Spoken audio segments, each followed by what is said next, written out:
I'm Ross with Jeep Lab, and we're going to be doing a stubby front bumper change and a fender chop today.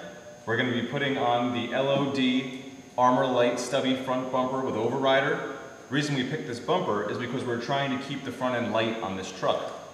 We did the Engo E9000 winch, which we loved, on the last truck, and when we put it on the stock Rubicon springs and shocks, it really weighed down the nose. The truck was considerably less fun to drive once we had put that winch in the stock front bumper. So I can't imagine how terrible it would be with a steel bumper in addition to that winch weight. So what we found is a steel bumper from LOD, the first of its kind, that is lighter than the stock bumper. So this should actually give you the protection of a steel bumper and also lighten up the nose, which is huge. It's impressive that they could even do it. In addition to that, we're going to install another Engo E9000 winch with the steel cable, and then we're going to change it over to synthetic line to find the lightest winch bumper combo to try and allow the stock Rubicon springs and shocks. We're trying to give them a fighting chance. They don't deal well with weight. We put 80 pounds on the last truck, and it was very noticeable.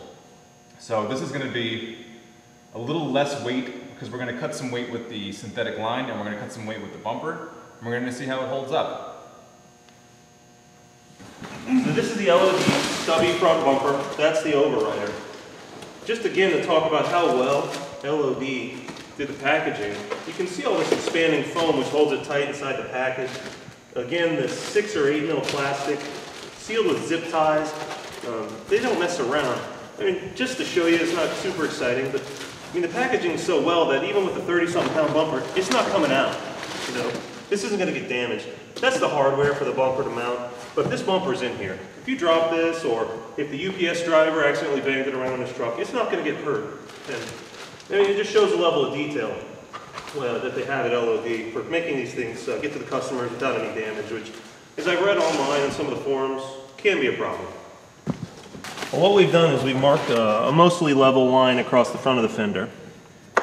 And then we've marked a vertical mark, so we measure at the same place every time. And we're going to measure the differences using a solid measuring tape here, a rule, so that way we can see how adding weight to or taking away from the front bumper setup is going to affect the ride height, which is more important probably for your on-road handling than off-road, but it does make a difference since this right now is just a completely stock vehicle.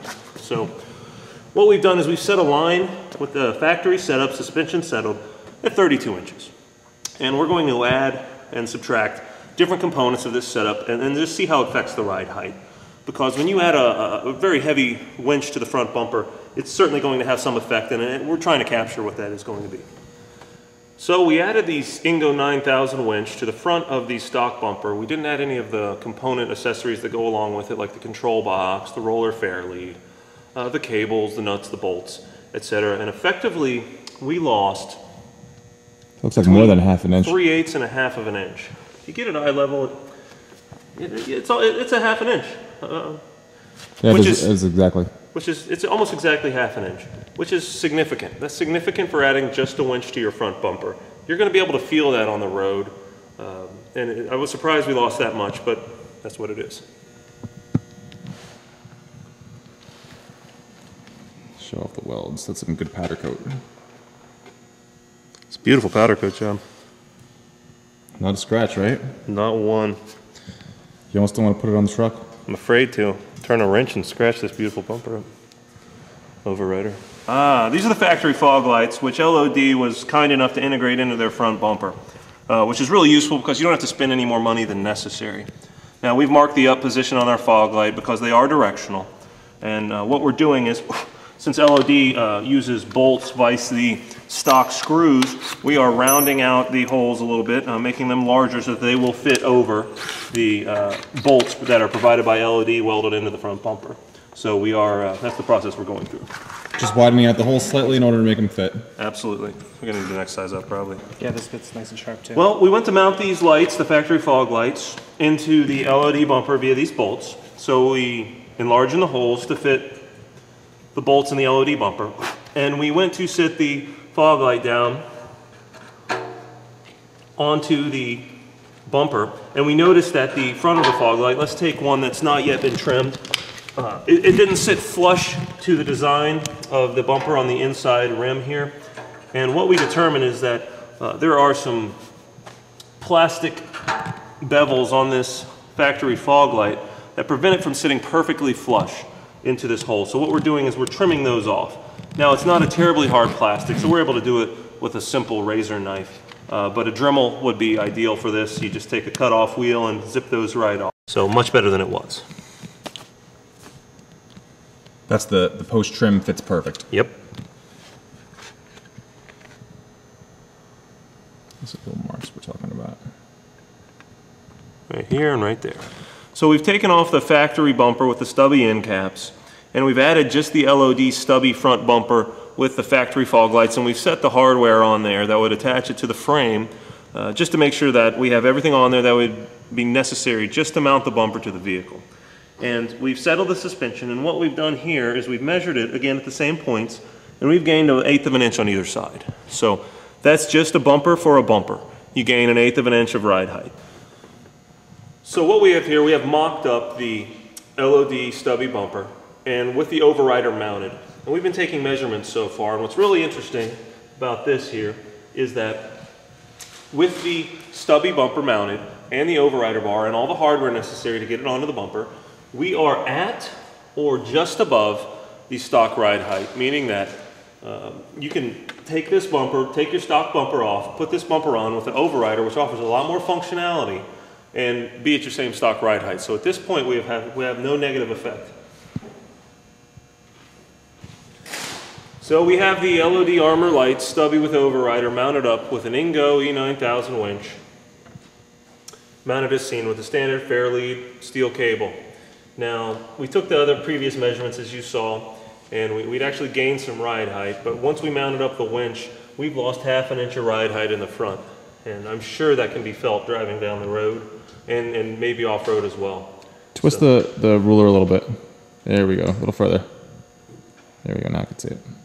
31.5, we lost 31.5 inch. That's a 1/2 inch off the factory bumper level, which you can verify by taking the measurement on the other side.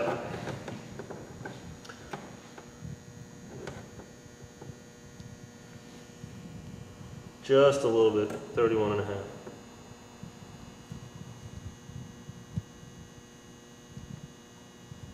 So the main point is if you put a much heavier bumper on this, you'd actually lose a lot more than 1/2 an inch with your standard 9,000 pound winch.